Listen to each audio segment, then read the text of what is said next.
Welcome back, everyone, to the 7th Dungeons & Dragons session. As usual, please watch the previous episodes to catch up on what's going on. So, all of you eventually finish resting and conversing in the sauna. You prepare to depart, Emma providing Alexandra with a batch full of tonics. Thank you all again for your help. Please come back here again. Budbrook and my door are always open to you. God's blessed your journey. And Alexandra, I really hope you find a permanent cure for your curse. You all then head off towards the Wealdath woods. The late midday sun beams down onto you all. The main entry point is a few minutes away.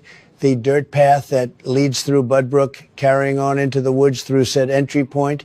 So as usual, can someone please do a perception check and the other do a survival check, please? Well, I can cast invincibility again on whoever. All's wisdom will grant advantage on all wisdom checks. Who would like to get a boon? I won't pass up on free advantage. I'll take it, Kamara. I'll do the perception check. Shit, that's 7. Survival check with advantage. Only 11. I'd hoped for better. I need everyone to make dexterity saving throws, please. That's 10. Damn. Only an 8. Bronson gets advantage because of danger sense, natural 20. Bronson, your keen soldier senses and dexterous abilities allow you to dodge out of the way of the threat just before it hits you. A falling tree, falling down directly onto you all. Bronson, you practically dive out of the way. Camarera and Alexandra, the tree slams down directly onto you both. Alexandra, you take 16 bludgeoning damage. Kamara, you take 23 bludgeoning damage and are pinned down underneath the tree. Kamari basically screams out as she gets pinned down and heavily injured by the falling tree. Alexandra takes some of the impact, but luckily manages to avoid getting pinned. Bronson is immediately beside Kamara, digging his hands underneath the tree and doing his damnedest to lift it. In that case, Bronson, please make a straight-up strength check. That's a 17. Camarera, you begin to feel a little bit of weight being lifted off of you as Bronson attempts to lift up the tree. At the last second, your sweaty hands result in the tree slipping from your grip, Bronson. Camarera, the tree falls back down on you again. Kamari winces out in pain. Sounds of movement can be heard not far away.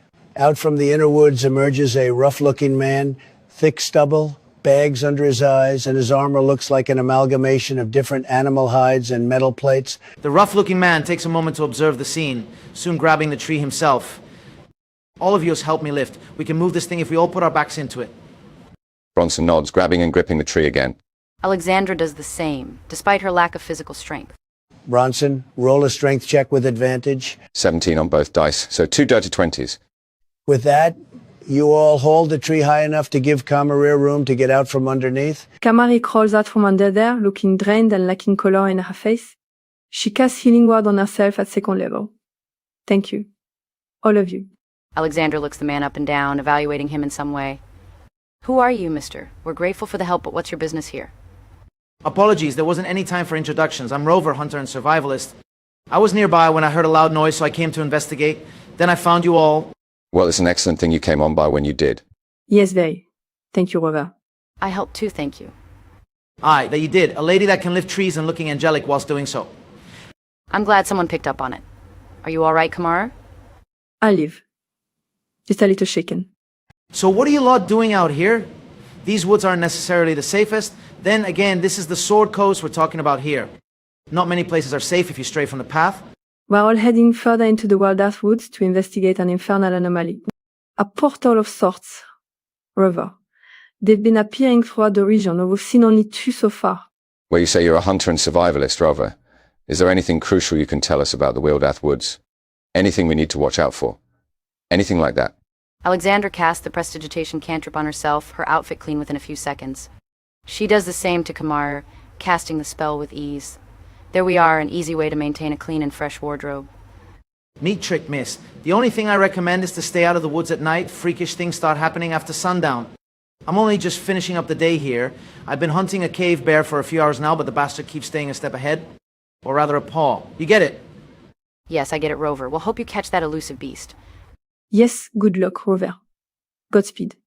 DM, can Bronson do an insight check on Rover? He's unsure what his true intentions are. Go for it, Daniel. So, in total, that is, only a 6.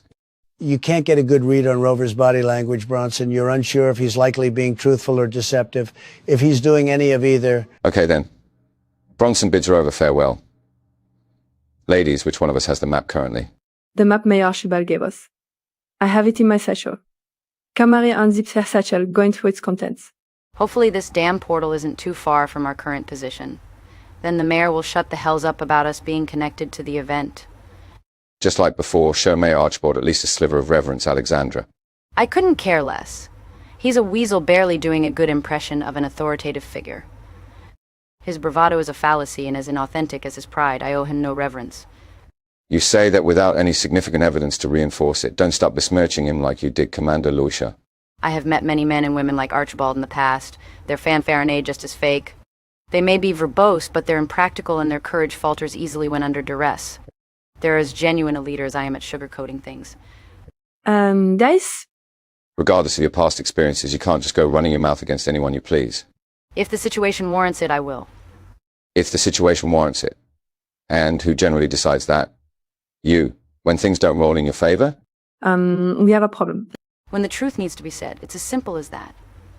Sometimes restraint is ideal. You'd never thrive under even basic training. You're undisciplined and impulsive. Don't start comparing me to that of a soldier. The comparison is unmerited. I've lived in far different environments and spent time with drastically different people. As I said before, I'm undisciplined because I don't have time to tiptoe around others. I've seen the masquerades and other forms of bullshit others put on and display. I have no time for such trivialities, Bronson. Without some consideration towards the right people, you'll most likely end up dead. Pour l'amour des dieux, pouvez-vous tous les deux arrêter de vous chamailler et m'écouter, s'il vous plaît? Both of you stop it and listen to me, please. What is it, Tiefling? My name is Kamarir, and I can't find the map. Maybe it's tucked between something at the very bottom of the satchel. I've searched through everything thoroughly. It's not there, Bronson. Let me have a look then. Alexandra grips the satchel. Kamarir hangs the satchel at Alexandra's grip. No, I told you already. It's not in there. Knowing you probably overlooked something. Just let me do it, will you? It's not your property, it's mine. And I say no, you're not going through my things. I don't recall asking for or needing your permission. Enough, Alexandra. DM was Rover near Kamara's satchel earlier. Could he have swiped the map from us? Bronson, please make a history check. That's a 17, DM. Bronson, from what you can recall, Rover never got too close to Kamara, even when helping you lift the tree. Right then, it most likely was not Rover then. Bronson says that aloud. Kamar, for the love of all the gods in this realm, search that satchel again in front of us or let me do it. Pick. I've searched it extensively. Multiple times whilst you and Bronson somewhat denigrated each other. Just give me the damn bag, please. For the last time, no. Fine then. Alexandra lunges forwards like a bullet being fired from a submachine gun. She grips the satchel with both hands and tears it from Kamari's grasp. Alexandra, please make a strength check. Kamara, also roll a strength check to resist Alexandra seizing your satchel from you. 16 total. Damn, only a 5 on my end. Kamara, Alexandra's grip and pull on your satchel is sudden and intense. This all happens within a second or two, so Bronson can't react instantly. Alexandra, you have Kamara's satchel now. Alexandra swiftly tips the satchel upside down, all of the contents falling onto the ground with a few different thuds and other sounds. As all of the contents fall onto the dirty ground, a small pot of writing ink lands directly onto what seem to be multiple pages of a single letter or document, the lid getting dislodged upon impact and the ink itself sinking into and coating all of the written papers. Kamari almost shrieks as all of her belongings are carelessly dumped out of her satchel. When the papers get soaked in ink, she scrambles to retrieve them, cursing in inferno. That's my letter, she exclaims at Alexandra, looking up at her with teary eyes. That was for someone very dear to me. I'm sorry. It's not too big a deal. I'll clean it all up. Alexandra casts prestidigitation on the papers. Alexandra, the spell does clean the papers, but the handwriting is gone with it. The papers are now mostly blank. Espèce d'idiot. Je te l'ai dit tellement de fois. Mais tu as tout gâché. Espèce de vraie garce. You fucking idiot. I told you so many times.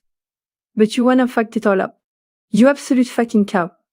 Kamari shouts all of this at Alexandra, running off to a nearby tree in tears. Bronson doesn't even acknowledge Alexandra's presence, picking up as much of Kamara's stuff as possible before running after. Kamara, wait. Kamari go behind a nearby tree, sitting down at the base, in tears. She covers her face as she can't stop the tears from escaping now. Bronson ventures in the direction Kamara fled to, her satchel and belongings in his arms. Kamara, it's only me. Where are you? I'm here, she says with a shaking voice, her eyes glimmering with despondency and sadness. She turns her head away, obviously not wanting Bronson to fully see her in this state. There you are. Come on now, you don't need to feign contentedness, Kamara. May I sit with you? Sure, Bronson. Thank you. Bronson does so, looking at Kamara's belongings in his arms. Here are your belongings, Kamara. I don't think anything got broken or even slightly damaged. Of course, no map was amongst them. He sorts them all into her satchel, handing it all over afterwards. Tu as toute ma gratitude, Bronson. Thank you very much. She keeps her head hanging low, herself a terre mess. Kamara, please look at me. Kamari slowly looks at Bronson, her face a mess of smudge makeup, a running nose and tears. Hey there, it's okay, Kamara. Just let it all out. You'll get no judgment from me. Bronson gets one of his spare tunics out from his backpack, ripping part of it off before handing it to Kamara to use as a tissue. Thank you, Bronson. It's not the perfect tissue, but I'm not complaining. Kamari delicately wipes her weary eyes, getting some of the ruined makeup off as well. She blows her nose quietly once that's done. Sitting there, in silence, Kamari eventually speaks. As much as I'd love to sit here in peace with you, Bronson, we have a task to achieve. And what about Alexandra? I don't really know. I'm still angry at her, but we can't cause deviations now that we're so close. We don't have the map, but we can make do. That's very emotionally mature of you, Kamara.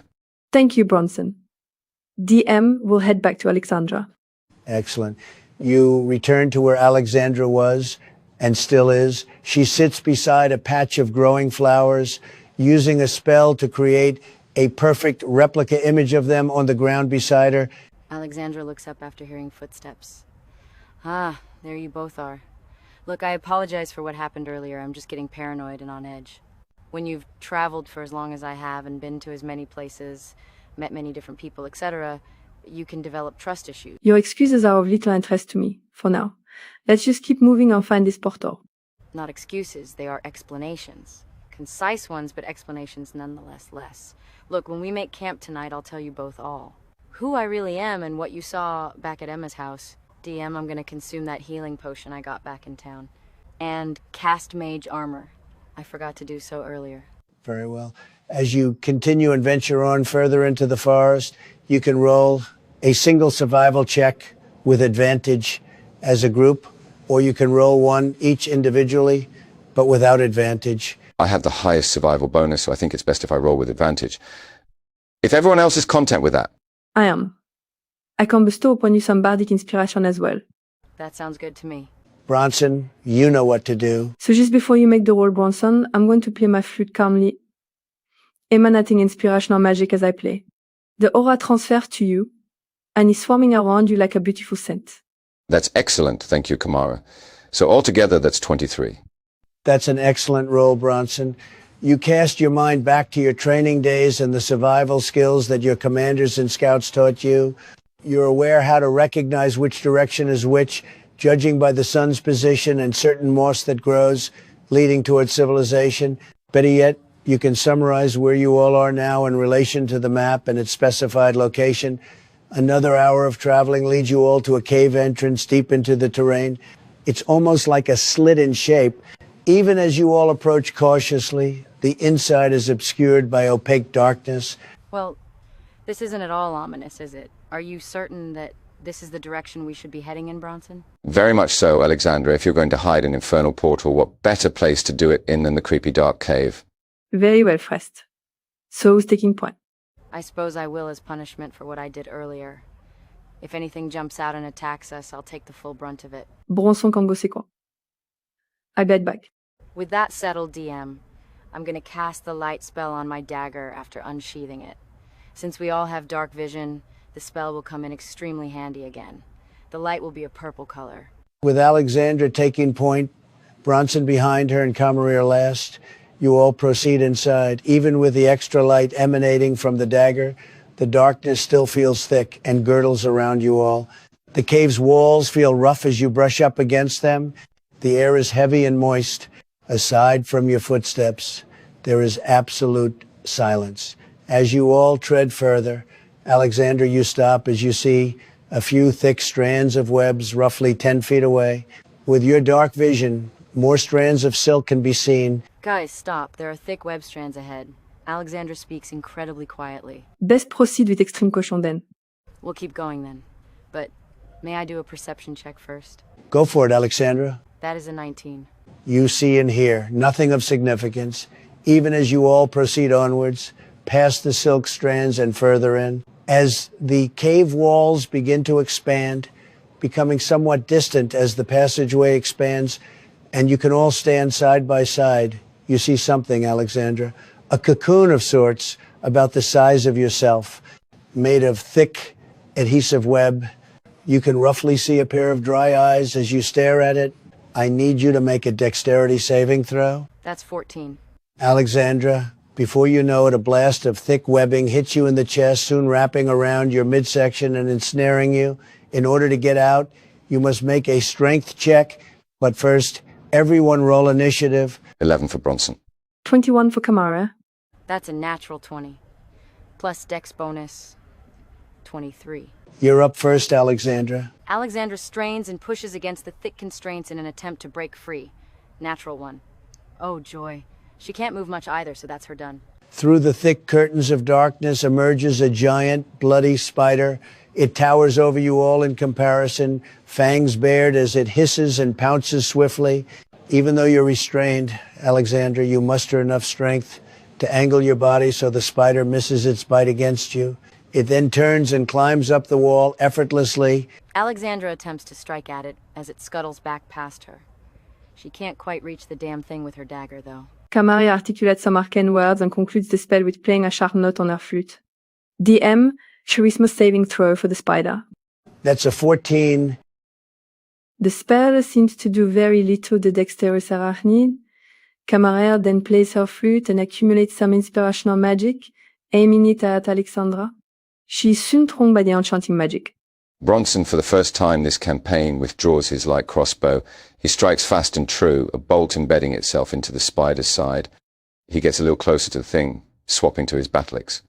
Alexandra continues to struggle to break free of her binding. She keeps Kamarir's inspirational magic close, but doesn't draw on it yet. She screams as she angles her dagger, cutting a good portion of the webbing. Simultaneously, she rips herself free of the damn restraints. She's retreating quite far back. There's a jagged-looking bit of rock she can use for partial cover. It's not adequate cover, but it'll suffice. The rapid yet calculated flurry of the arachnid's legs is something to behold as it continues to maneuver itself along the cave wall. Its multiple eyes befall and focus on Kamarir as it fires another swift blast of webbing at you. Kamari, you're caught off guard and restrained. Just like Alexandra, you are wrapped up heavily in the spider's webbing. A low-pitched hiss sounds from the spider, almost as if expressing delight. Kamari also struggles against the webbing. She flails her head, somehow hoping to angle her hands at the webs. But it's no use. DM, can Bronson attempt to leap up and onto the giant spider?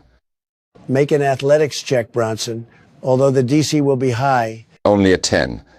That won't work. Now that she's regained her bearings, Alexandra keeps her dagger out due to it being the only light source. She draws upon her sorceress blood to expedite the speed of her casting time as she casts her next spell. A sudden, loud, ringing noise, painfully intense, erupts from beside the spider. That spell looks like it'll pack quite a punch. Since the spider failed its save, it screeches and hisses again due to the noise created by the spell. The noise created by the spell gives way to intense thunder damage. The spider is almost thrashed around due to the intensity and suddenness of the damage. With the spider's defenses down and her magical blood energized, Alexandra flicks her wrist towards the creature, a bolt of flame following. However, the spider almost glides aside at the last second. The bolt of fire lands and barely impacts where it once was. The giant spider follows up that dodge, using the momentum of it to attempt to plunge its fangs into Kamara. With Kamara restrained, the beast easily does so. It's like two burning hot knives, Kamarir, that unleash a painful numbness throughout your body. Please make a Constitution saving throw. Kamari just barely succeeds. She endures and fights against the spider's venom, looking incredibly real rough afterwards. Guys, I really need some help.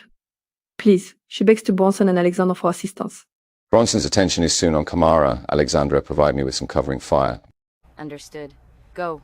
Bronson, run. Bronson runs carelessly to Kamari, the spider hissing at them both. Its eyes seem to narrow onto Bronson. It's all right, Kamara, I'm here. He inhales sharply before entering his barbarian rage. Gripping the webbing restraining Kamara, he rips and tears off her bindings, freeing her. Alexandra attempts to fire a searing, multicolored bolt of elemental magic at the eight-legged bastard. Upon impact, it gets dealt a rapid onslaught of thunder damage again. Alexandra, how do you want to finish this thing off? Kamarir, this one's all yours. With a fluid motion of her wrist, Kamari has her new rapier and thrusts the blade into the spider's main eye. He rears and its legs jerk, wailing like a banshee as he breathes his last. The spider's carcass is soon on the ground, motionless and limp. Thank you, Bronson. That was heroic of you. Kamari looks a bit shaken and a little enervated. It was nothing, really. You were in danger and needed help, so I merely answered your call. You're looking sapped. Do you need a minute to recuperate? I'm just a little bit shaky. I hate those things. Too many eyes, you know. And just everything about spiders is unnerving. Kamari casts healing word on herself, bright blue magic coating her body before gradually fading. Alexandra, as you're watching, you hear very, very faint footsteps, or rather the sound of something moving further in the darkness. Alexandra is immediately going to hold her action, readying a chaos bolt. If something emerges out of that darkness that isn't friendly, she's going to fire. Guys, we're not alone in here still. Her attention and gaze is locked onto the darkness further ahead, waiting to see what will emerge. 8 bright red eyes glow from further in the darkness.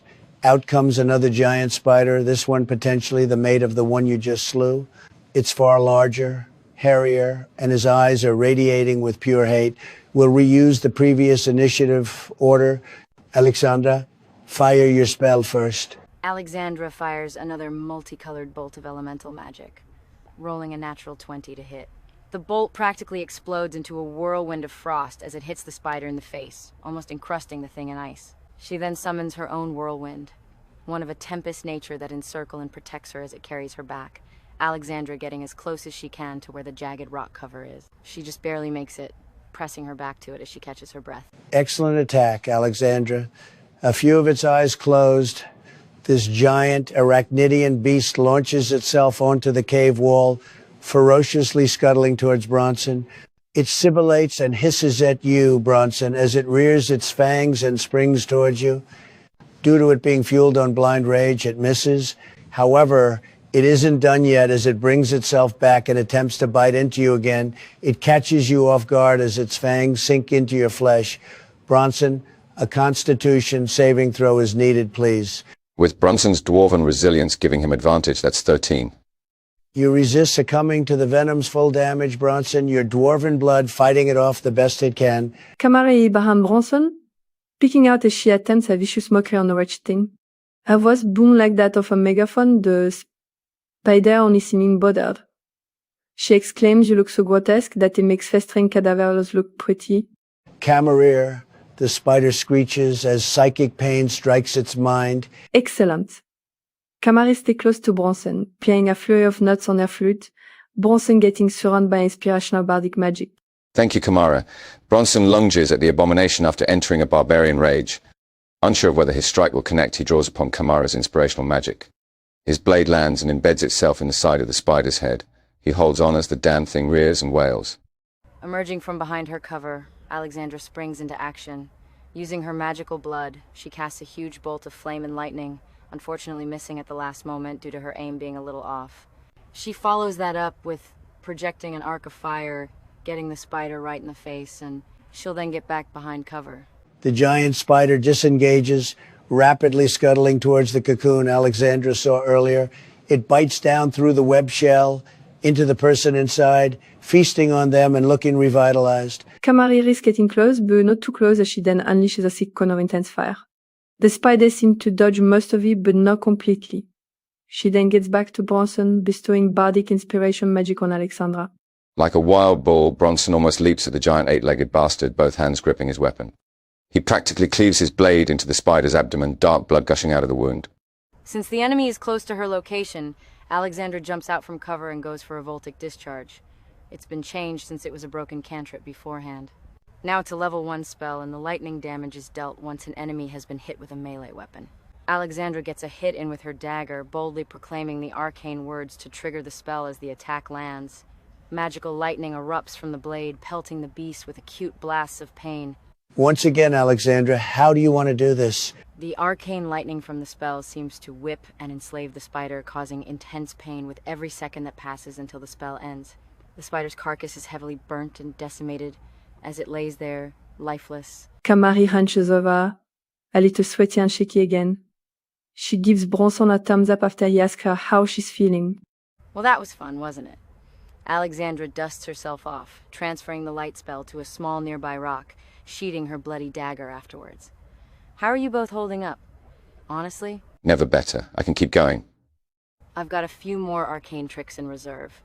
Afterwards, I can still go on further, but I'll be casting cantrips from there since I'll be out of spell reserves. I can kind of keep up. Don't forget, this is my first real adventure with self-defense mixed in. You both have far more experience than I when it comes to this sort of thing. Well, again, I'm still willing to lead. That's good to hear, but I'll take point this time. Alexandra, if you could please cast that light spell onto my blade. Alexandra does so effortlessly. While she has a bardic inspiration, she's going to search the area for any loot or something similar. Alexandra, please roll an investigation or perception check. Perception it will be. That's a dirty 20 plus 2. Excellent roll, Alexandra. With that, you comb through the spider corpses and even check the remnants of the spider cocoon that has been penetrated into and feasted upon. There's nothing significant or catching to the eye until you inspect the corpse residing in the cocoon. There, attached to the person's belt, is a scimitar. As you grasp the hilt, arcane energy laps and caresses your body. Can I do an arcana check to try and figure out what sort of magic it is? Go for it, Alexandra. So that's 12. Plus bardic inspiration. 18 total. It seems to be innocuous in nature. You can't discern much beyond that. There are also 2 greater healing potions beside the cocoon, obviously having belonged to the victim. Both are full and look undamaged. I'm keeping one, but offering the other to the others. Kamara can have it. Also, that's an exquisite blade, Alexandra. I'm sure it'll be put to good use now it's in our possession. Not to besmirch its previous wielder. Gods rest their soul. Thank you. This potion will come in extremely handy. I'm sure. That is a beautiful weapon, Alexandra. Not as much when compared to my rapier, but a solid contender. How charming. Shall we get going then? All right, everyone, we'll leave that there and conclude the session. Next time, you'll all be venturing into a possible mini-dungeon. Thank you, everyone, for watching, and take good care of yourselves. Welcome back, everyone, to the 8th Dungeons & Dragons session. 8 episodes in. I can't believe it. As usual, please watch the previous episodes for a recap and to catch up if you're unsure of what's recently transpired. So you're all proceeding onwards? Well, I'm still good to go. Kamara, Alexandra, are you both ready? I can press on a little longer. Although, if we get into another big battle, I need to recuperate afterwards. Same with me. Although I can fall back on some cantrips, but that means I won't be able to deal much damage compared to earlier. Understood. With Alexandra's light spell now on my blade, Bronson leads the way further into the cave. Kamari will make a perception check just in case anything tries to ambush us again. Damn, that's only a 7. As you all proceed further on with caution, the passageway gets narrow again before it opens up to reveal a gargantuan clearing several feet below. A circular lake is the most significant feature as it surrounds a small rock island. There on that small island you see it, the infernal portal. A small tear in the ground with hellish light and voices coming from within it. Encircling the portal seem to be 3 figures in black hooded robes, dissonant chanting sound from all 3 of them. Well, we've inspected the portal, so let's go. You can't be serious, Alexandra. Yes, I am. We've done what we needed to do here, so let's leave. I don't fancy tangling with those hooded guys right now. I can't believe I'm saying this, but I agree with Alexandra. Making our presence known to these guys will most likely result in a huge fight, and I don't want to get myself killed cold or get too close to that portal. Wow, I can't believe that both of you are agreeing on something. Music to my ears in any other case. Well, I'll go down and have a friendly chat with these guys while you both stay and cast your spells from up here. Bronson call me selfish, but these guys mean serious business, and I have people I plan to return to. I leave. Plus, I doubt the mayor will pay us extra for dealing with these guys, if he ever even believes our story to begin with. Well, he will believe me. And I'm not too worried, plus Alexandra, you can just transform into that Grim Reaper angel thing like you did back at Emma's house, right? You make it seem like it's something I can do on a whim. You don't know if I can only do it under duress or if it takes a lot of energy out of me. Well, does it do either of those things? Actually, don't bother answering that. The big question is, can you do it again here if things go south? Well, I could be ambiguous, but I'll just get straight to the answer. Yes, I can. But it will drain me significantly after it's all said and done. Well, that settles that then. Kamara, you can cover me from this position. Alexandra, feel free to do the same or come with me. Just be ready to transform just in case. I really don't like this. But I'm not going to abandon you, Bronson. I'll provide cover and support from up here, like you suggested. I suppose I'll come with you, Bronson, but don't order me around. I'm not one of your fellow soldiers. Bronson and Alexandra, you both descend down to where these enigmatic figures are. Upon them seeing you both, one of them gives a signal to the others before stepping forwards. Well, what have we here? Lost lambs. Shall we shepherd you to safety, or send you both to the slaughter? No, not lost. Lambs with unwitting eyes befalling business that isn't theirs to witness. Lambs who know how to defend themselves. Now, I ask you, who are you and what are you doing with this portal? That's so cute. The prey think they're the hunters. Who we are is of little significance compared to the one we serve. I think we shall offer you up as extra appeasement. You shall be taken to Presthorpe for questioning by the appropriate officials. You come either willingly or by force. The main figure gives his associates another hand signal before they both step back, casting some abjuration spell that shields them both in golden energy. They then resume their chanting, the main figure brandishing a rapier. I suppose I should give you both a fighting chance, despite the odds significantly being in our favor. I need everybody to roll initiative, please. So the initiative order is main figure, Alexandra, Camarier, then Bronson. The main figure flourishes his rapier before thrusting it forward as he attempts to strike Alexandra with the blade. Alexandra, this sudden action catches you by surprise, the hooded man getting a good hit in. Holy shit. That was a brutal hit. Alexandra practically screams out, the blade drawing a heavy amount of blood, her lower body soon soaked in it. She's looking extremely overwhelmed from the pain, barely standing. The figure does another elaborate flourish with his weapon, the blood gracefully flying off the blade. He then speaks a few arcane words before pointing at Bronson. Bronson, you feel an invisible force latch onto you like an intense feeling of anxiety. Your strength seems to dwindle as well, sort of. Her vision blurring. Alexandra's hands begin to glow a bright turquoise color. She rests them on her agonizing wound, feeling it slowly heal to a bearable state. While her hands glow, she closes her eyes and begins to transform into her somewhat angelic form. When her eyes reopen, they're black. Kamai peeks out from behind a hiding spot above a small boulder. With a somatic gesture and some arcane words, she bestows healing magic upon Alexandra. Kamarir is then attempting a vicious mockery on the main bad guy. She proclaims you're like shit on the side of a path, disgusting to look at and plain forgettable afterwards. The main figure looks affected and enraged. Bronson immediately flies into a barbarian rage, his muscles swelling a little. No fucking around, he goes for a reckless two-handed swing. He just hits, using the momentum behind the swing to ensure the blade hits deep. This prey is not so easy to kill, you delusional prick. Grunting out in pain, the hooded anomaly goes for another rapier strike, this time on you, Bronson. His blade connects. The arcane energy he generously bestowed on you seems to flare, causing your nerves to burn. Alexandra summons her tempestuous wind to protect her as she retreats back a bit. Conjuring her preferred spell, Alexandra projects and blasts her multicolored bolt, getting the bastard in the chest. A mix of frost and mild lightning grip onto his body before gradually dissipating. Kamari targets the hooded man, trying to cast Bane upon him whilst he's occupied and distracted. He effortlessly shrugs off the enchantment magic. Kamari can perform a melodic tune on her flute, creating an aura of inspirational magic. Directing it at Alexandra, Kamari finishes the tune with a flurry of notes before getting behind cover. Almost roaring out a bear-like scream, Bronson goes all out again. But the figure obviously predicted that and sidesteps to avoid Bronson's blade. Behind the mask the figure wears, his eyes turn blood red. I admit, I am mildly impressed. None of your attacks really made me fear that I was in peril. But one or two did ache. For that, I'll see that your deaths are swift. As quick as lightning, the masked figure fires 2 blasts of unstable energy at Alexandra from his hands. The force of both impacts leave you feeling like a minotaur has stepped on your chest, Alexandra. The figure seems to draw upon his reserves before casting another spell at Bronson. Bronson is just able to resist, growling under his breath. Alexandra stretches her ghostly, necrotic wings as she hurls a firebolt at him. But her overconfidence leads to Alexandra trying to launch it in style, throwing off her aim.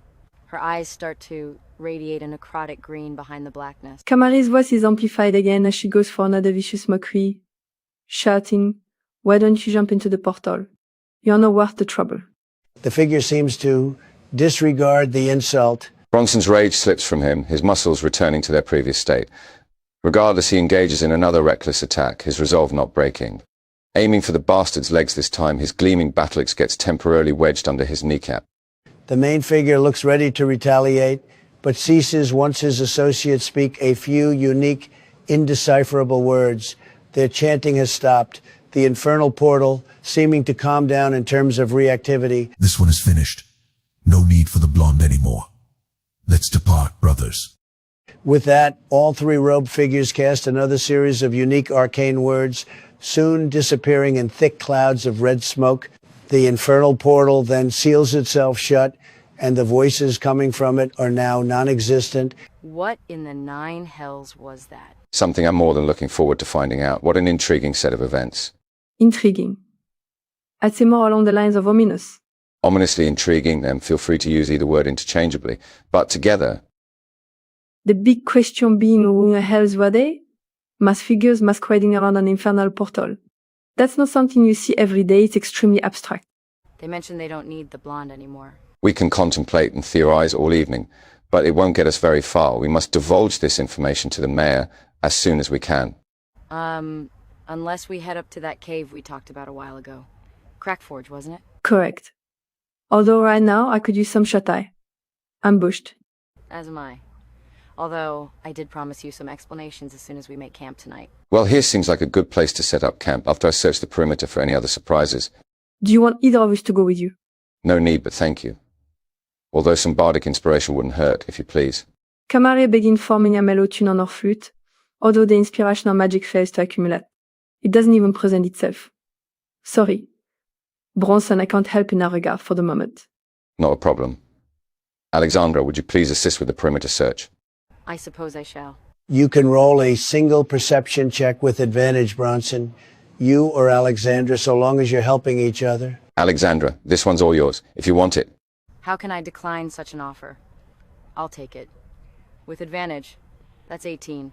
You find and locate no nasty surprises or traps, although you do still find something surprising, a body half covered in an open coffin, a body whose hair is blonde. Bronson, you better come take a look at this. Bronson makes his way over, a little surprised when he sees the individual's body. Is she still alive? One of you can roll a medicine check to examine and look this lady over. Good thing my medicine skills +4. Altogether, that's 9. The human lady has the faintest pulse, though she doesn't respond to anything, not your touch or voices.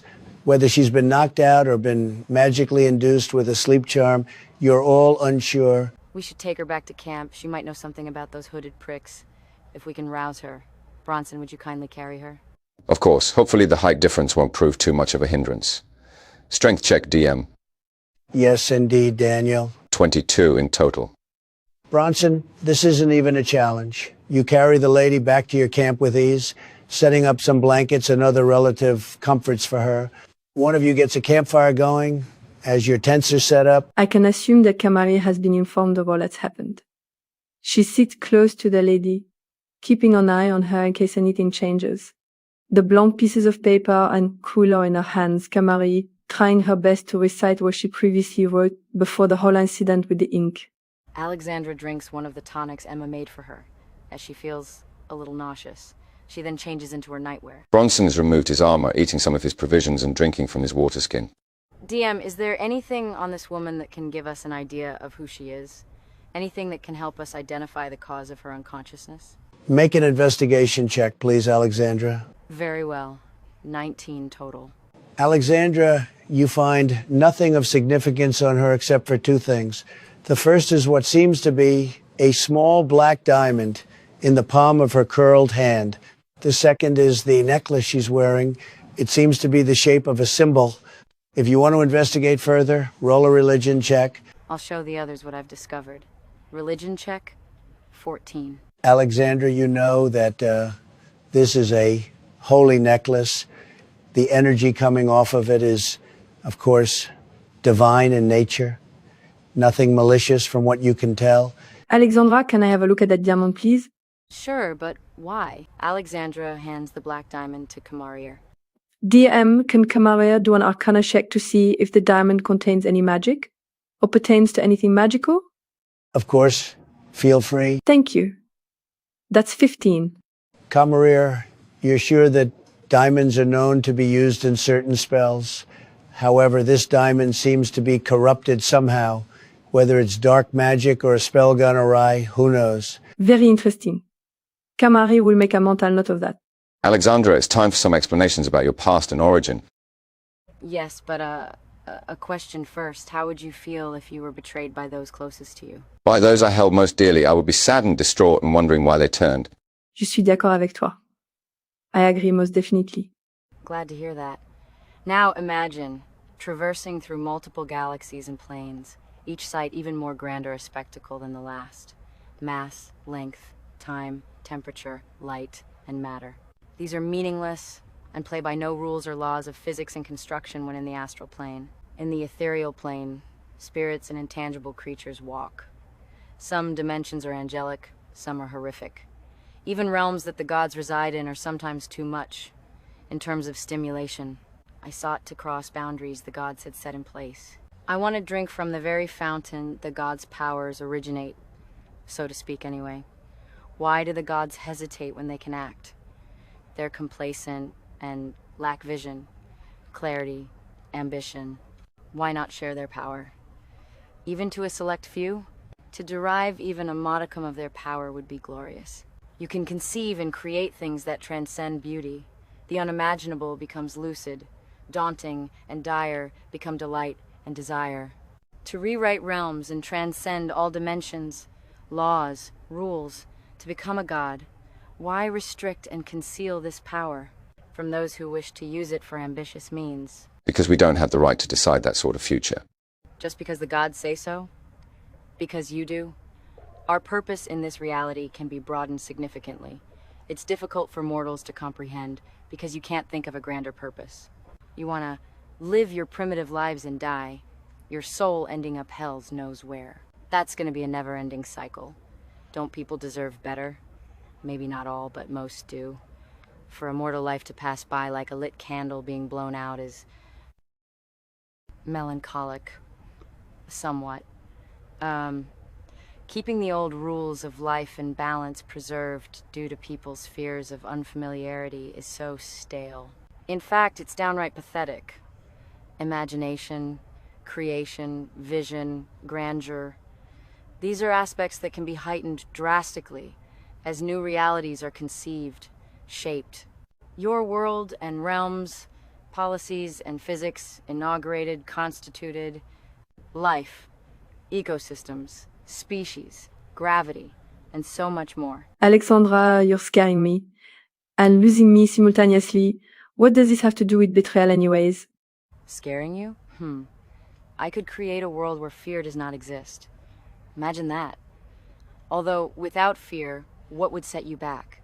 Folktales are thereby ineffective as well. Maybe I could instill a cautionary feeling that somewhat resembles fear.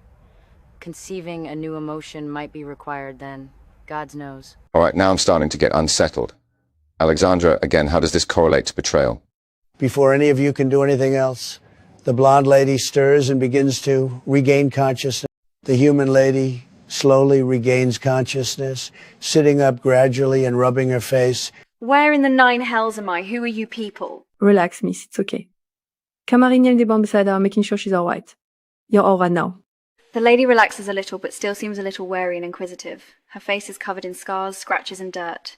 Dark bags rest under her eyes. Her long, mangled hair is also dirty and barely kept in a ponytail. There we go. My traveling friends found you in a coffin about a minute or two from here. I'm Kamarir. That's Bronson and Alexandra. Kamarir informs her on what's happened with the portal and who did men and why we're at here.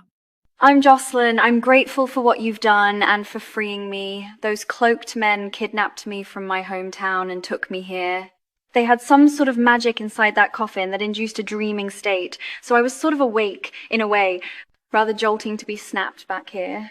Were you not able to blast the lid off with a spell before you fell into that state? I wasn't able. I had been paralyzed with something they injected me with. Plus the lid is lead, so magic would have no effect. An extra security measure, I suppose. If I may ask Jocelyn, why take you? No offense intended, of course. But do you possess something that they want? No offense taken, Bronson. The only theory I have is that I worship Sune, goddess of beauty and love. I'm a cleric at her church further north, but returned to my hometown for a visit. Your hometown. Is it Budbrook by chance? Budbrook? No, I'm not from there. I'm from Imniskar, a town just north of the Small Teeth Mountains. How peculiar, a cleric from Budr has disappeared without rhyme or reason. Could this be a coincidence? These are infernal portals, so maybe offering divine clerics as victims fuels their power. That's troubling to hear. Lady Firehair watch over that poor cleric. I don't know much about those masked individuals, but whatever game they're playing, I'm not. And they will not win. Kamaria pulls out the black diamond they found earlier. What about this? We found it in your hand. I've never seen that thing before in my life. Beautiful, beautiful thing though. And you say you found that on my person? If I were to carry a diamond around, it wouldn't be one of little value. I've seen diamonds and that one looks cheap. But we should get the thing identified as soon as we can. Jocelyn, once we've rested, we're all heading back to Presthorpe. Can you find your way back from here? What? I thought we were heading to that cave come morning. Well, we should report back to the mayor first thing. He gave us this task, and we've been out here much longer than anticipated. Well, the mayor can wait for all I care. If he wants this damn job done, then he will swallow his inauthentic pride and wait. Alexandra, even the most patient of men have limits. Surely you don't wish to spark his ire, regardless of how you feel towards him. That would bring me some delight. But you make a fair point, Bronson. Regardless of what we do and plan for tomorrow, we should rest and recover from today.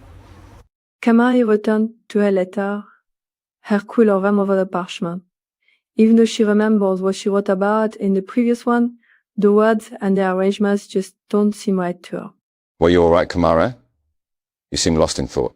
Kamaria looks over at Bronson, setting her glasses on her forehead. I am, in a way. Just can't find the words, so to speak, to write. A bard not knowing what to write? I thought bards were well literate as well as loquacious.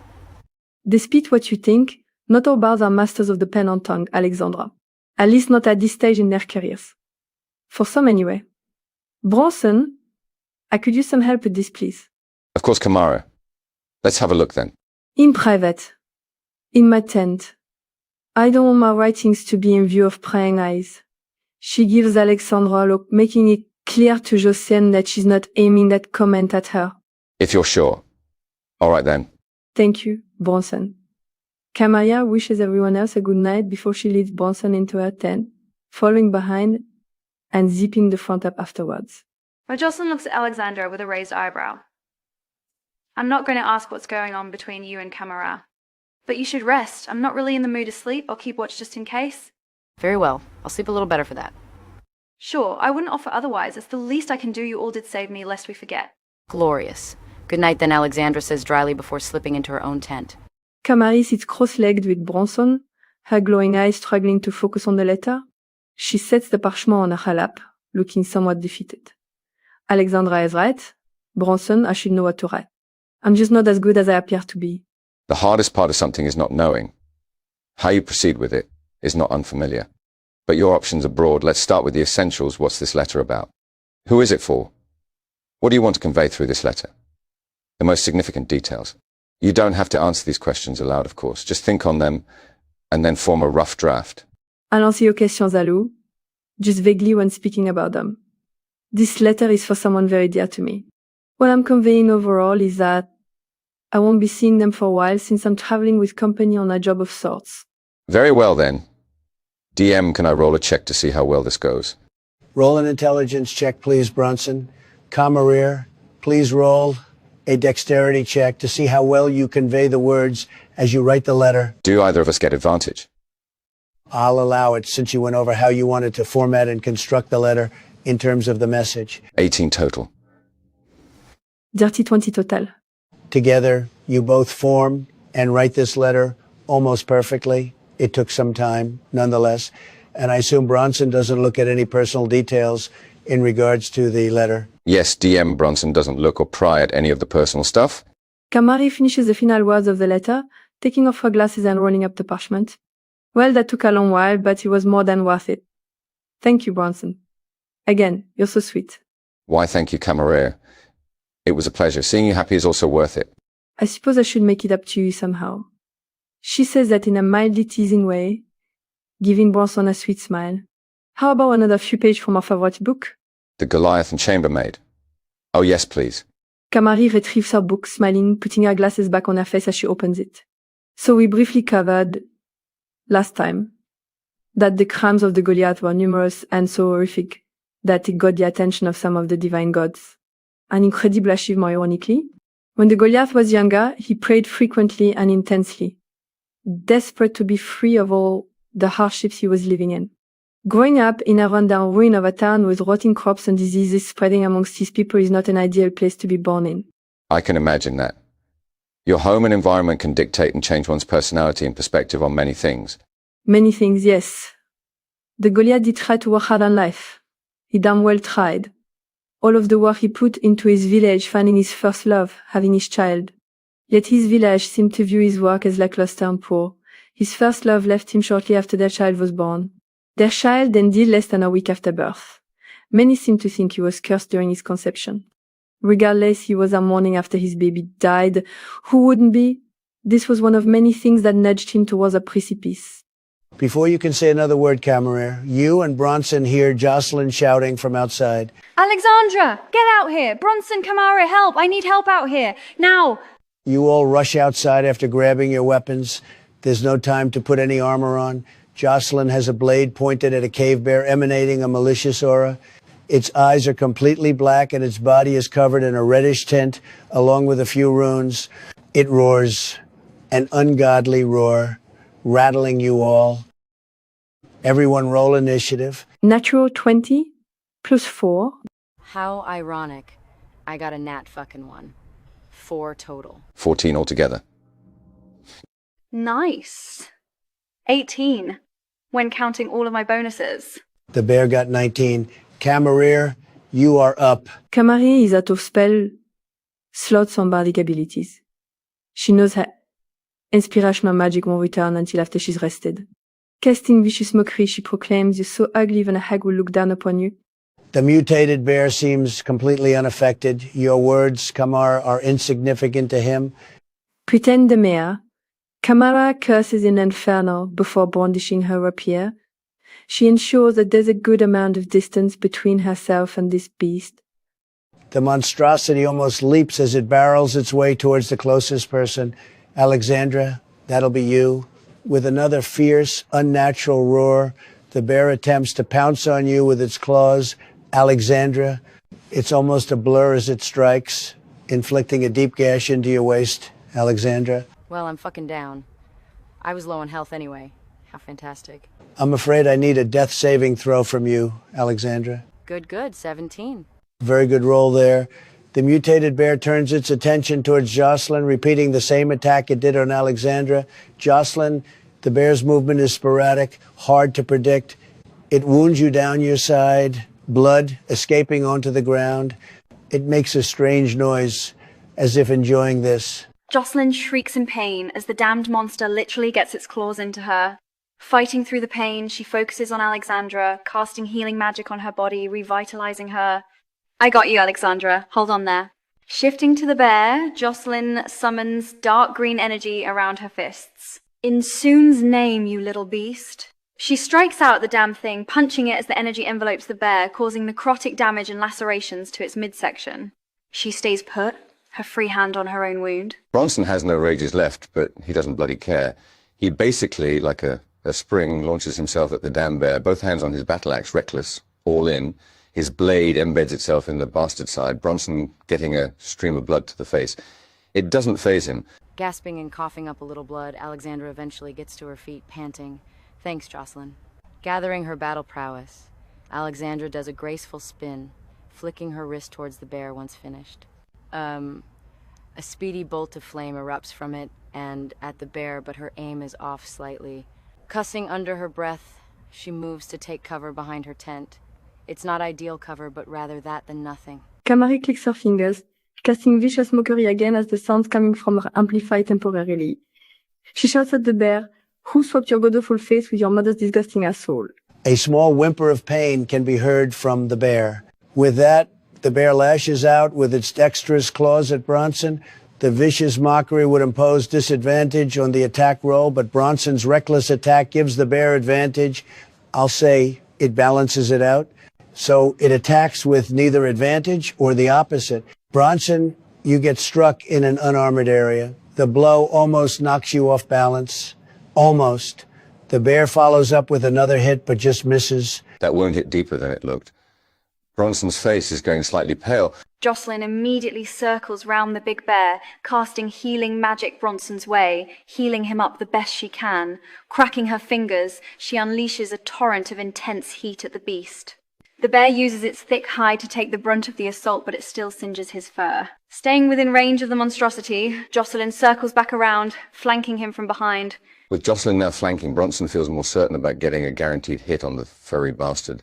After a tight but heavy swing, Bronson almost screams in delight as his blade almost penetrates down to the bear's bones. Blood is drenching him completely now, but it doesn't hinder him. Alexandra's head emerges as she uses her last spell slot to blast her usual, a dazzling, rapid, intense bolt of multicolored elemental magic. Natural 20 to hit.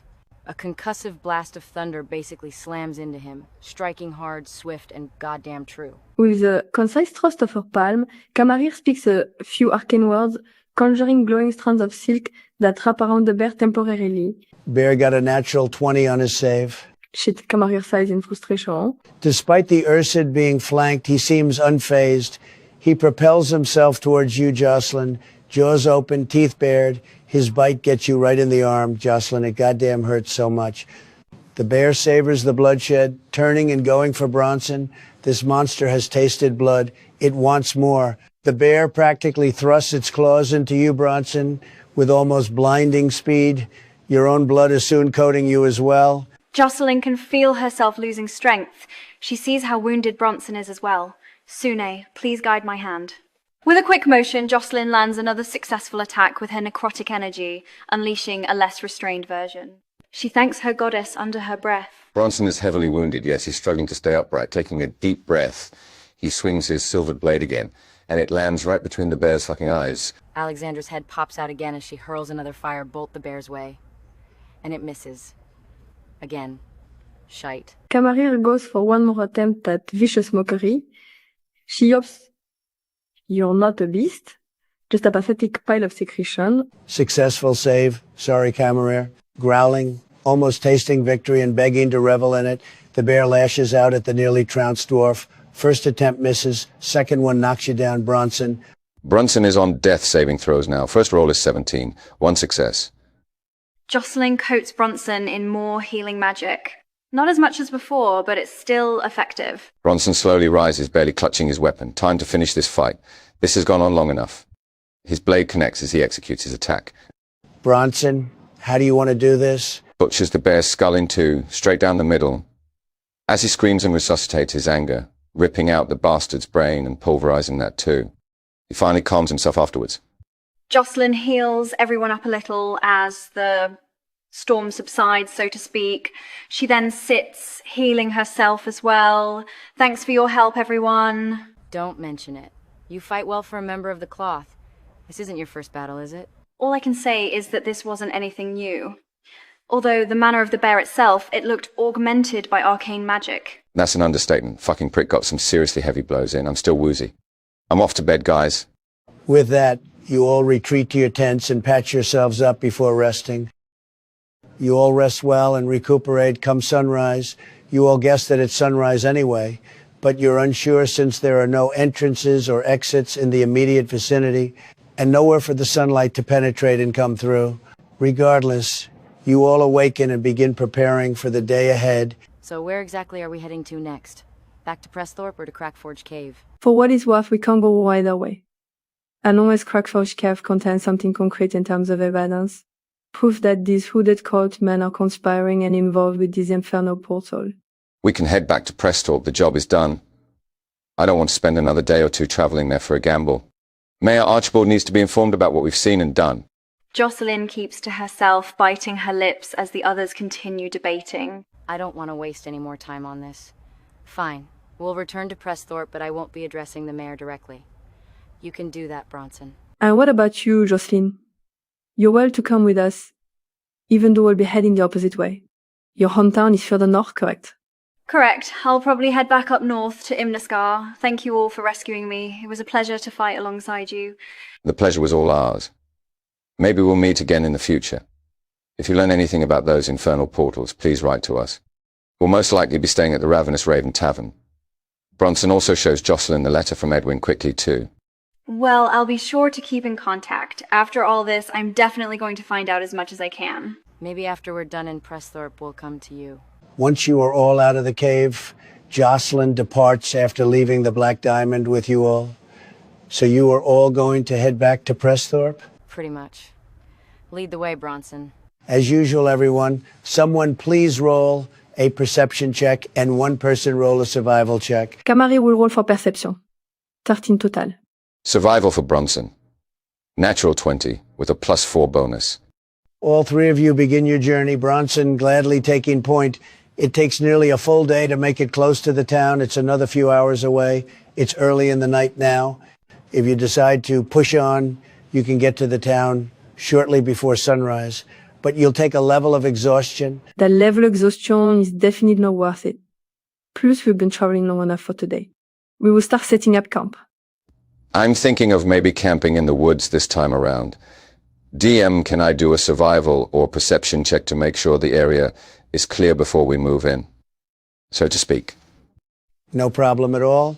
Please roll, either check. Camari plays a composing tune on her flute, inspirational magic forming around her. She directs it at Bronson as she accelerates the tempo. Once Bronson receives the inspiration, she does a rapid flurry of notes before putting her instrument away. Thank you, Camerer. Bronson scouts out the area perceiving. Wow, that's 23. Just for the hell of it, let's add the inspiration. Holy hells, 29 total. Holy hells indeed. Bronson, this area is completely clear of enemies. The only creatures that linger and wander are deers and insects, boringly simplistic animals most of the time. We all set up camp and get a fire going. It's a good thing you chose to camp in the woods. You hear heavy thunder sound out before it begins to rain heavily. You all eat, drink, and return to your tents. Alexandra, do you have the Black Diamond? I'm not sure. One of us has it, though. Alexandra, as you lay down in your sleeping bag in your tent, a strange urge washes over you. Going to your pack, you search through it and find the gemstone, feeling it almost tremble. Unsure of why it's doing so, you still keep it close, as if the diamond itself doesn't wish to part from you. This takes the phrase, "Diamonds are a girl's best friend," to a whole new level. The night passes swiftly, but uneventfully. Waking up and preparing yourselves the next morning, Alexandra, you feel rejuvenated, as if you're worth $1 million gold. It's more than a feeling. You really do feel pumped and heavily energized. Gosh. Alexandra, you look extremely refreshed. You must slept well. I feel more than refreshed. I feel like I can take on the world, take on anything. That's the spirit, Alexandra. Hold on to that energy tightly. Keep it close in case we get into battle later. Oh, don't worry. I intend to. To move everything along, within a few more hours, you're back in Presthorpe. People still look on edge, keeping their distance from each other and rushing through to places. At the mayor's office, you're ordered to wait just outside the main door by the well-armored door guards. Like I said, Mayor, this information is extremely valuable. I urge you to reconsider my offer. I feel I'm being generous here. What the hells? Is that Rowan? From the forest? Rover, I believe. What's he doing here? Mayor Archibald and Rover continue their discussion, Rover making frequent references to an infernal portal in a cave. With all due respect, Mayor, I lost several people to those giant spider beasts. We're all extremely lucky that I saw what I saw. That portal was tearing up the inner cave like 10 tornadoes set loose. There were other adventures there. I saw 3 bodies near the portal. Poor souls. They'd gotten ripped apart by some sort of infernal creature from the portal. I ran for my life when it spotted me. That lying motherfucker. Hey! Asshole! Alexandra shouts across to Rover. Rover's face goes ghostly pale the second he turns and sees the 3 of you. What the? Gods, you're all alive. You made it out and patched up those ghastly wounds. This is incredible. Mayor Archibald motions for his guards to let you through, but they're staying close behind you as you do so. So you all live. This is remarkable. That bastard's lying. We never died and he was never with anyone. What in the hells? Alexandra, compose yourself. Mayor Archibald, there's clearly a misunderstanding here. There were no creatures emerging from the portal. Rather, some masked men were gathered around it. Clearly some sinister ritual. I saw no masked men, lad, only hellish monsters and destruction. Mayor, the time is nigh. All I ask is my reward we discussed. Rover, we never saw you in that cave at any point. Well, of course not, lass. You were all unconscious from those grievous injuries. I mean, we saw you beforehand when you helped with the whole tree thing. Thank you again. For that, by the way. You must be confusing me with someone else, lass. Mayor, please, I'll recite all of the details. But my reward first, as we agreed on. You goddamn liar. Don't try and weasel your way past this. Camerair, roll a charisma check with advantage. Oh shit, that's only a 9. Mayor Archibald exclaims, enough, enough. Mayor Archibald exclaims, enough, enough of this repeat bickering. Rover, seat yourself down. Bronson, come and do so too. It seems I must talk to you both. Camerair, Alexandra, you may show yourselves out. Good day. The mayor's guards motion for Kamara and Alexandra to leave. Are you serious right now? When am I not? Leave. Bronson will come find you when I finish conferring with him. Come on. Alexandra, don't embarrass yourself. Let's go. So that's it? Where's our compensation, Archibald? That's it with you. I wish to hash out the details and get some stories straight. Rover and Bronson are all that's needed at the moment. If everything goes well, you'll receive your compensation. Until then, indulge in some patience, since you seem to use so very little of it. The guards escort you both outside, blocking the entranceway. That fucking prick. How dare he disregard us and invalidate our explanations? Calme-toi. Alexandra. California ne servira à rien de râler sur le long terme. Calm yourself. Don't tell me to calm down. I have every right to be angry. As I have every right to be angry at you for what you did with my bag. But you must put your anger to one side and focus. Alexandra tenses before taking a deep breath, her body slowly deflating as the tension leaves it. You're right. I hate saying so, but you're correct. Glad to hear it. Let's go get a drink, whilst we wait for Bronson. We can talk some things over as well. Fine with me. Alexandra, Camerair, you both arrive at the Ravenous Raven Tavern and get a table near the back. Same as before. While there aren't as many people here compared to your previous visit, there's still that slight unease in the air. I suppose I'll go get the drinks. Although my coin purse is looking extremely light right now. Archibald had better pay us soon. DM, Alexandra approaches the bar, her gray hair blowing gently in the breeze as patrons enter and leave through the door nearby. There at the bar is the same halfling from before. She's giving off a graceful, positive presence. Good morning, dearie. Forgive the suddenness of my questions, but am I correct when I say I believe I've seen you here before? You were with that rather charming dwarf. I recognize your lovely tiefling friend over there as well. You'd be correct in asking such a question. I'm Alexandra. That over there is Camerair. And that special encounter you had was with Bronson. A pleasure to put names to your lovely faces, metaphorically, of course. I'm Mary Molly. A pleasure. What can I get for you, Alexandra? 2 of your strongest ales, please, Mary Molly. As cold as can be. Why, certainly. 4 silver, please. One of our lovely waitresses will bring them over to your table momentarily. Alexandra hands the coin over, thanking her before returning to her table. How ironic. The bartender is the happiest person I've met in this town. Even though she's surrounded by rowdy drunks and other clientele. You'd be surprised how charismatic some people are, Alexandra. Especially when they're doing a job or pastime they love. Social butterfly is what I believe you call someone like that. Don't quote me on that though. Camari lowers her book she was reading, setting her glasses on her forehead. I'm nearly out of coin.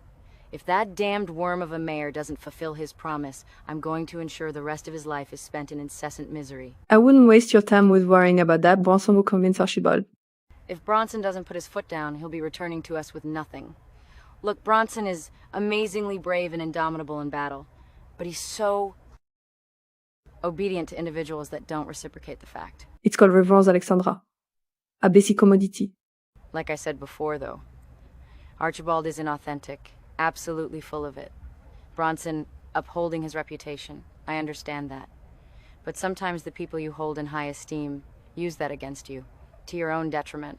The sooner people realize that, the better. Sometimes, yes. That's why you also ensure you have others you trust around you. People who save you from people like that, it seems you don't have that, which does sadden me. Are you taking pity on me? Condescending, I'd say. I'm not being condescending, I'm being sympathetic. Honest. I prefer to be surrounded by the darkness and promise of uncertainty. It's more enjoyable that way. You're overdramatic, you know that. Call it whatever you want. Ladies, a red-headed waitress arrives at your table, your drinks delicately being balanced on a wooden tray. She sets your drinks down in front of you both, wishing you both well before leaving to return to the bar. Camari thanks the waitress before doing the same to Alexandra, taking a long swig of her ale. No problem. I suppose we, or I rather, should address the Tarrasque in the room. With what happened to your letter, I apologize for what happened to it. Not just that. What else? I don't know what you mean.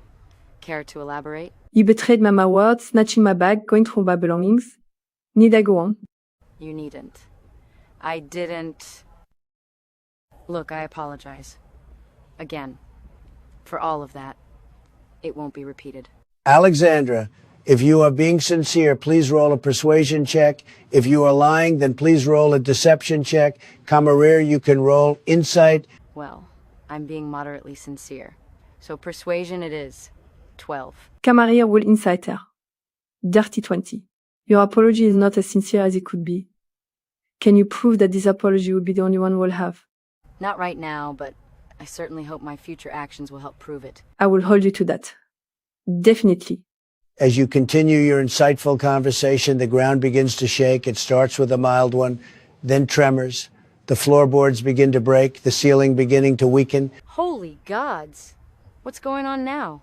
At the center of the tavern, the ground begins to split and intense heat begins to flood in and make itself known as another infernal portal begins to form right there. The people immediately spring up from their seats and panic sprinting, trampling over each other, shoving each other aside to get to the exit and out of there.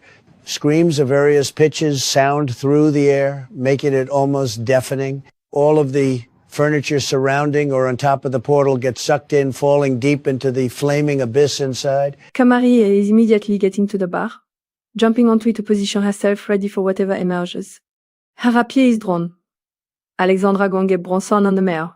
If you're sure you can handle whatever comes out of there until I get back. Yes, I'm sure. Now run. The minute Alexandra gets out of there, Camarere, something forms out of the portal. Hellish flames forming around 3 infernal canine beasts. Hellhounds. Camarere, please roll initiative. Dirty 20 again. I'm rolling well. The Hellhounds got a dirty 20 as well. Camarere, your dexterity modifier bonus is higher, so you're going first. Camari will attempt to cast Ben on all 3 of them, her free hand performing the somatic part of the spell. They all failed their saves. Camari smears as all 3 hellhounds are coated in a heavy enchantment magic, sticking to them like adhesive glue. She flourishes her blade, coaxing them into focusing on her. Make a charisma or performance check to see how successfully you do so. 7 plus 8, so 15. They all seem to be fully focused on you, this horned figure who valiantly coaxed them with her rapier like that. The first hellhound leaps up onto the bar next to you, growling with the ferocity of the hells themselves. The second one jumps up to flank your left side, Camarere. The growling becomes a roar as the first hellhound lunges at you, Kamara. You sidestep backwards, warding it back with your blade. Its pack member attempts to do the same, going for a bite with its fiery, dagger-like fangs. Even with a bane, this one gets a good bite in. It sinks its jaws into your leg, causing you to yell in pain, blood trickling down from the wound. The infernal heat seems to unify with the pain and making the bite almost intolerable. Even with your fire resistance, the heat hurts. Despite the overwhelming pain, Kamari keeps a firm grasp on her concentration. The third beast unleashes a torrent of fire at you, Kamarir, its eyes blazing crimson red. While you do your best to dodge it, you still take a fair bit of damage. The infernal canine bares its teeth at you. Kamari has already lost quite a bit of health, feeling her blood still streaming down her leg. With a swift gesture, she soaks herself in healing magic to stave off the pain and regain some vitality. Still wielding her rapier, Kamari goes in for a strike on the first beast. Despite the speed of her blade, she misses the hellhound. Cursing aloud, she recenters herself like a gymnast on a trapeze wire. The first fiend goes for another bite, along with its ally. One gets a good strike in, drawing more blood. Same with the other, slashing your side with its claws, roaring out in delight as you scream. Kamari is too overwhelmed by the pain, the enchantment magic dissipating like water evaporating. The third hellhound stays put on the ground, eyes not focusing on anything else. Only you, Kamara. It will have its kill. Kamari isn't too worried. She still has her greater healing potion. With a swift swipe, she strikes with her rapier. The blade gets the first hound in the eye. She withdraws her blade from the socket, casting a feral armor on herself. With a concise roar, the first beast goes for a shove on you, Kamarir. Kamari goes for cutting words, playing an intense flurry of notes on her flute to throw off the beast. It narrowly misses you, headbutting the air.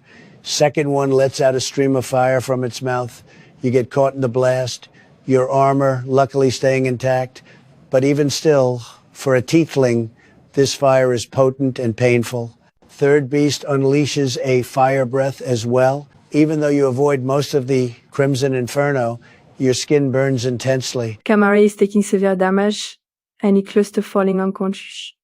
Thinking quickly, she disengages whilst healing herself with magic again, jumping a fair distance forwards and onto the ground, getting as close to the tavern door as she can. The hellhounds don't seem to like that very much.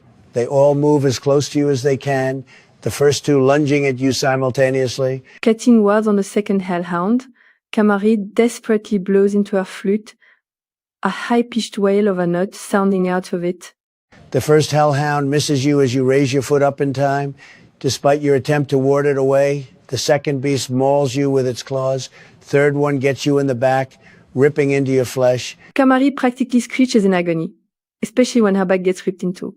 She collapses to the ground, barely clinging onto consciousness. She whispers for Alexandra and Bronson, her vision blurring. Kamarir, please roll a death saving throw. That's a 4. Kamarir, you yelp as your body practically screams out in desperation. The hellhounds surround you, pure delight in their eyes. Please roll another saving throw. 14 this time. You refuse to let go, still grasping onto clarity and consciousness. Bronson, please help me. Roll another save, Kamarir. 19. There you see it. Bronson full on sprinting towards the open door to you. Other figures are behind him, but they're too blurry to make out. Get the fuck away from her. Bronson is already deep in a rage, charging at them all like a coked-up rugby player. For the sake of brevity, we'll have you fight just one hellhound, Bronson. Alexandra and the town guards can take the other two on. Of course, the medical guards get Kamarir stabilized and out of there. Bronson, roll for initiative. That's a 13. The hellhound launches at you, Bronson, teeth bared and jaw open. You block and bash your weapon against his open mouth, pushing him back. Bronson says nothing, his muscles swelling up as he braces his shield he's finally using. His Battlix in the other hand, he flings himself at the hellhound, his blade raised. With a sickening crunch, the Battlix almost carves the damn thing in two. The hellhound will definitely feel that. Oh, that he certainly did. Enraged, it tries to go for a low blow, slashing at your legs. Bronson, natural one to hit. It misses completely, its rage having unbalanced it. He uses the momentum from his previous strike, arcing his blade back around and towards the beast recklessly. Natural 20. Bronson's blade carves into the bastard's head viciously, spilling infernal blood. The hell beast is almost defeated. It pathetically launches a fire breath. Bronson, you manage to avoid the worst of it, however. Your barbarian rage helps nullify the burns and pain, too. Back to the rotten layers of hell you go, Bronson announces as he goes in for a swift strike, reckless again. It hits. Bronson, How do you want to do this? Bronson twirls his battle axe in a circular motion, building up speed, and screaming as the blade slices clean down through the beast's neck. Decapitation. Its head lands on the wooden floor, Bronson kicking it aside.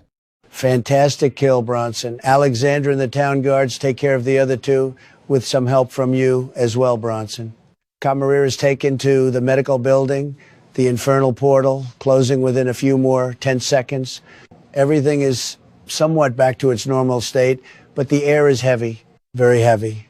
Even though the infernal portal is now gone, the tension and chaos it brought with it remain.